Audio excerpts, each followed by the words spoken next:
Bonjour, mon nom est Philippe Mérieux. Suite à la demande de vos collègues de classe, je vous enregistre ce petit vidéo pour vous informer un peu sur ma vie ainsi que sur mon parcours professionnel. Débutons donc ma vie en dessin. Je ne suis pas de ceux qui aiment divulguer leur vie privée sur la toile, mais je peux vous dire que je suis né le 29 novembre 1949. Je suis originaire de la France, plus précisément d'Alès, qui se situe dans le sud du pays. Suite à mes études que vous Canadiens appelez secondaires, j'ai entrepris un long parcours dans les études supérieures. Mes champs de formation furent la philosophie, la littérature, puis je me suis intéressé aux lettres.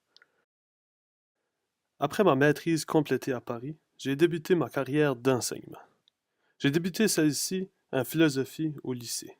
Pour ceux qui ne savent pas ce qu'est le lycée, vous demanderez à Vivien. Je suis sûr qu'il se fera un plaisir de vous expliquer. Suite à mon expérience d'enseignement au lycée, j'ai voulu orienter ma carrière d'enseignant vers le collège. J'ai donc passé, en 1976, mon cap.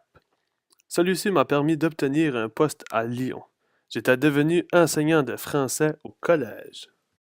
Dans les années 80, j'ai eu la chance d'être directeur dans un collège expérimental.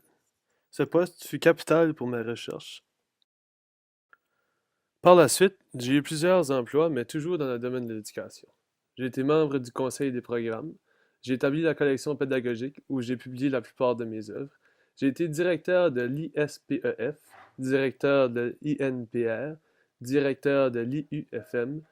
J'ai aussi contribué dans la réforme des lycées. Je suis d'ailleurs un des philosophes les plus écoutés des gouvernements français. Finalement, je fus professeur d'éducation à l'Université de Lyon.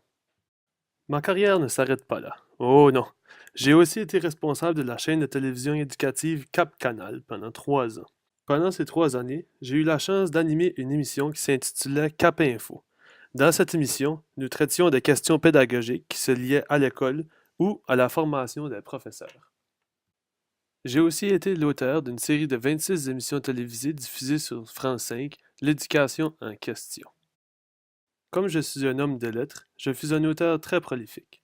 Parmi mes ouvrages les plus importants, nous pouvons retrouver L'école, mode d'emploi, des méthodes actives à la pédagogie différenciée, Apprendre, oui mais comment, Le choix d'éduquer, étiquette et pédagogie, et Frankenstein pédagogue.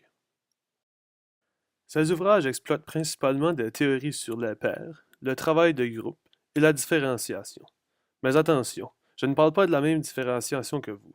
Mais à ce sujet, vos collègues vous en parleront plus en profondeur dans quelques instants.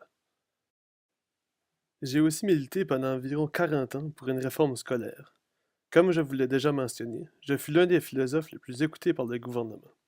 J'ai donc eu une grande influence dans le système d'éducation actuel en France. Les principes pédagogiques que j'ai instaurés sont issus de la pédagogie nouvelle. Ce mouvement pédagogique défend une participation active des individus dans leur propre formation. Contrairement à plusieurs philosophes que vous avez eu la chance de découvrir à travers vos camarades de classe, moi, je suis encore en vie et j'ai 64 ans. Mon âge ne m'empêche pas d'être encore actif intellectuellement. Je suis toujours un passionné d'éducation et je me nomme Philippe Mérieux. Merci.